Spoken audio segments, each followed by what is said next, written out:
Welcome back. अब जो खबर हम आपको दिखाने जा रहे हैं वो कोरोना काल में सबसे बड़ा सुकून देने वाली खबर है। यह खबर हर देशवासी के लिए अहम है क्योंकि ये लगातार कहा जाता रहा है कि जिस तरह के हालात बन रहे हैं, ऐसे समय में कोरोना के खिलाफ भारतीय वैज्ञानिकों ने एक बार फिर से बहुत बड़ी सफलता हासिल की है। डीआरडीओ के वैज्ञानिकों ने कोरोना के खिलाफ एक ऐसी संजीवनी तैयार करने का दावा किया है जो न सिर्फ कोरोना मरीजों की ऑक्सीजन पर निर्भरता कम करती है, बल्कि महज कुछ ही दिनों के भीतर मरीज ठीक होकर अपने घर जा सकते हैं। कोरोना की इस बेहद कारगर दवा को बनाने का दावा करने वाले डीआरडीओ के वैज्ञानिक अपनी संजीवनी जैसी दवा से जुड़े हर सवाल का आपको इस रिपोर्ट में जवाब देंगे।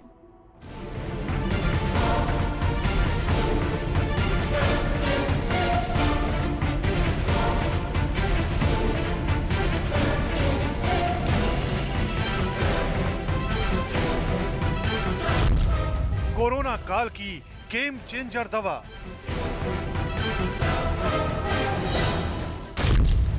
वायरस को मात देने वाली संजीवनी।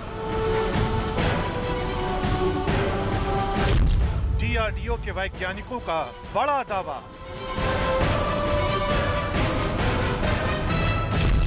आने वाला है कोरोना का ब्रह्मास्त्र। कोरोना की दूसरी लहर की चुनौतियों के बीच आई ये खबर आपको न सिर्फ चौंका सकती है, बल्कि ये खबर एक बार फिर आपको भारतीय वैज्ञानिकों के कौशल की मुरीद बना देगी। और ऐसा महज इसलिए क्योंकि देश के रक्षा अनुसंधान और विकास संगठन यानी डीआरडीओ ने जिस 2DG नाम की दवा को तैयार किया है, वो महज 1 या 2 दिन के भीतर दिल्ली में मौजूद डीआरडीओ के अस्पताल में भर्ती मरीजों को दी जाएगी। दरअसल डीआरडीओ की इस दवा को पिछले दिनों ही डीसीजीआई ने इमरजेंसी इस्तेमाल के लिए मंजूरी दी थी। इस दवा के बारे में दावा किया जा रहा है कि इस दवा के इस्तेमाल से कोरोना के मरीजों की सेहत में तेजी से सुधार आएगा, साथ ही कोरोना मरीजों की ऑक्सीजन की निर्भरता भी कम हो जाएगी। फिलहाल फाइनल ट्रायल के बचे हुए स्टॉक को डीआरडीओ के कोविड अस्पताल में मरीजों पर इस्तेमाल किया जाएगा और जल्द ही देश के दूसरे अस्पतालों में भी इस दवा को इस्तेमाल में लाया जाएगा। दरअसल डीआरडीओ की जिस दवा पर चर्चा हम कर रहे हैं, उस पर इस वक्त दुनिया की नजरें टिकी हुई हैं, क्योंकि डीआरडीओ के वैज्ञानिकों की यह दवा न सिर्फ तीनों क्लिनिकल ट्रायल पर खरी साबित हुई है, बल्कि इस दवा के ट्रायल के दौरान आए परिणाम बेहद चौंकाने वाले रहे हैं। आज न्यूज़ 18 इंडिया इस दवा से जुड़ी पूरी कहानी आपको दिखाने जा रहा है। साथ ही हम आपको उन सवालों के जवाब भी देंगे जो इस खबर को देखने के बाद आपके जहन में कौतूहल बनकर उमड़ रहे होंगे। लेकिन सबसे पहले समझिए कि आखिर इस दवा के ट्रायल में कब क्या हुआ। पहला चरण अप्रैल 2020 में इस दवा पर परीक्षण शुरू किए गए। मई से अक्टूबर 2020 तक दूसरे चरण का परीक्षण किया गया। परीक्षण में पाया गया कि दवा सुरक्षित है और कोरोना पर कारगर है। दूसरे ट्रायल के पहले हिस्से में 6 अस्पतालों में परीक्षण किया गया। दूसरे ट्रायल के दूसरे हिस्से में देश के 11 अस्पतालों में परीक्षण किया गया। इस दौरान 110 मरीजों पर ट्रायल किया गया। डीसीजीआई ने नवंबर 2020 में तीसरे चरण के परीक्षण को मंजूरी दी। तीसरे फेज का क्लिनिकल ट्रायल दिसंबर 2020 से मार्च 2021 के बीच हुआ। इस दौरान 9 राज्यों के 27 अस्पतालों में 220 मरीजों पर इसका परीक्षण किया गया। मॉलिक्यूल अभी तक एज ए ड्रग अप्रूव नहीं था, कहीं पे भी दुनिया में कहीं भी एज ए ड्रग ये मॉलिक्यूल अप्रूव नहीं है।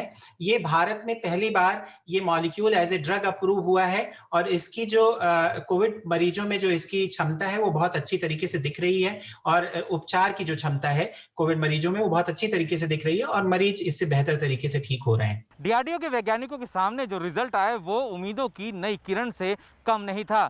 डीआरडीओ के वैज्ञानिकों को पता चला कि 2DG दवा के इस्तेमाल के बाद से ही मरीजों में सुधार आया है।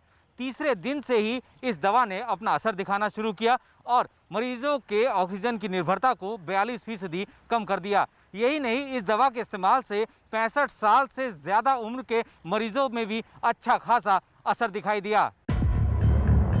अब जबकि महज कुछ ही दिन के भीतर ये दवा मरीजों के लिए आने वाली है, तो जरूरी है कि कुछ सवालों के जवाब तलाश लिए जाएं।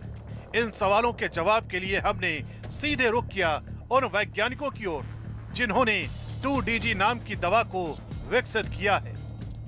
में हमें ये पता चला कि इस दवा से जो है वायरस का जो है ग्रोथ पूरी तरह से रुक जाता है सेल्स के अंदर। ये एक्सपेरिमेंट के बाद हमने ड्रग कंट्रोलर से इजाज़त मांगी कि हमें क्लिनिकल ट्रायल के लिए परमिशन दी जाए। तो हमें मई 2020 से फेज़ 2 ट्रायल्स का हमें परमिशन मिला और वहाँ से हमने अक्टूबर 2020 तक फेज़ 2 ट्रायल्स कंप्लीट किए, जिसमें बहुत अच्छे रिजल्ट सामने आए। और इस दवा को स्टैंडर्ड केयर के साथ देने पे स्टैंडर्ड केयर के तुलना में ये दवा ज़्यादा ऐड कर रही थी बेनिफिट को। दवा चालू है, जो दवा दी जा रही है, जो भी दवा हॉस्पिटल को ठीक लगती है आज के परिवेश में, वो सब दवाओं को स्टैंडर्ड केयर में माना जाता है। हमने जो ट्रायल किए हैं वो मॉडरेट टू सीवियर, यानी कि कुछ बीच का लेकर के और सीवियर तक हमने कोशिश किया। सारे पेशेंट्स हमारे इसी में हॉस्पिटलाइज्ड पेशेंट्स में ट्रायल हुआ है और उनको बहुत फ़ायदा हुआ है। उनमें से किसी का कोई हानि नहीं हुई और कोई बहुत सेफ है ये दवा पहले तो। और जो उनका रिकवरी रेट था वो भी बढ़ा फेज़ 2 ट्रायल में भी। और फेज़ 3 में हमने ये देखा है कि तीसरे दिन पे जो ऑक्सीजन डिपेंडेंस है पेशेंट्स की, वो स्टैंडर्ड केयर के तुलना में थोड़ी और बेहतर हो रही है। तो मैकेनिज्म है वो ऐसा है कि जो वायरस से इन्फेक्टेड सेल्स होते हैं वहाँ पे वो सेल्स के अंदर ये दवा ज़्यादा मात्रा में जाती है और वहाँ जाकर के वायरस की ग्रोथ को रोकती है, चाहे वो शरीर के किसी भी पार्ट में हो, लंग्स में हो या और कहीं भी हो। तो ये दवा सीधे पहुँच करके, क्योंकि ये ग्लूकोज की तरह से ही जाती है, जैसे ग्लूकोज शरीर में फैलता है ऐसे ही फैलती है। और फिर जहाँ पर वायरस ज़्यादा होता है, वायरस के सेल्स होते हैं ज़्यादा, वहाँ पर ये ज़्यादा पहुँचती है। और उसके साथ ही वायरस को एनर्जी जो चाहिए होती है ग्रोथ के लिए, उसको एनर्जी को बहुत कम कर देती है, जिससे कि वायरस ग्रो नहीं हो पाता। और जो नए वायरस भी बनते भी हैं उनके प्रोटीन्स को भी डिस्टॉर्ट करती है। तो ये इसके दो मैकेनिज्म हैं।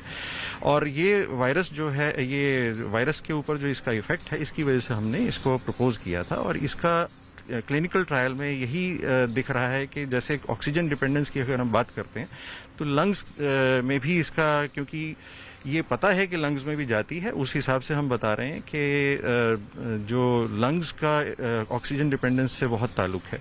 तो हमें ऐसा लगता है कि ये बहुत अच्छी कारगर साबित हो रही है, क्योंकि वहाँ पे भी जाकर के ये फायदा कर रही है पेशेंट को। जो एक मैकेनिज्म है वो जो एंटीवायरल होने के साथ साथ ये एंटी इन्फ्लेमेटरी भी है, तो इस वजह से ये लंग जो डैमेज हो रहा है उस पर भी बहुत अच्छा काम कर रही है। और इसी वजह से शायद हमें जो परिणाम मिले वो बहुत अच्छे मिले मरीजों में। और जो ऑक्सीजन की रिक्वायरमेंट थी पेशेंट्स की, वो जल्दी खत्म हो गई, सप्लीमेंटल ऑक्सीजन की रिक्वायरमेंट। तो मैं ये कह सकता हूँ कि ये लंग्स पे भी बहुत अच्छा काम कर रही है एंटीवायरल प्रॉपर्टी होने के साथ साथ। Industry partner doctor Reddy's lab के साथ हमारा ये काम चल रहा था और अभी मैन्युफैक्चरिंग उनका जो है वो तेज़ करने की कोशिश में है और हम भी उनके साथ तालमेल बनाए हुए हैं। तो देखते हैं कि बहुत जल्दी ही कोशिश है कि कुछ दिनों में ही ये पेशेंट को इस्तेमाल के लिए मिल जाए, क्योंकि कुछ दिनों से मतलब है कि 1 महीने के अंदर मिल सकते हैं? नहीं, उससे भी पहले।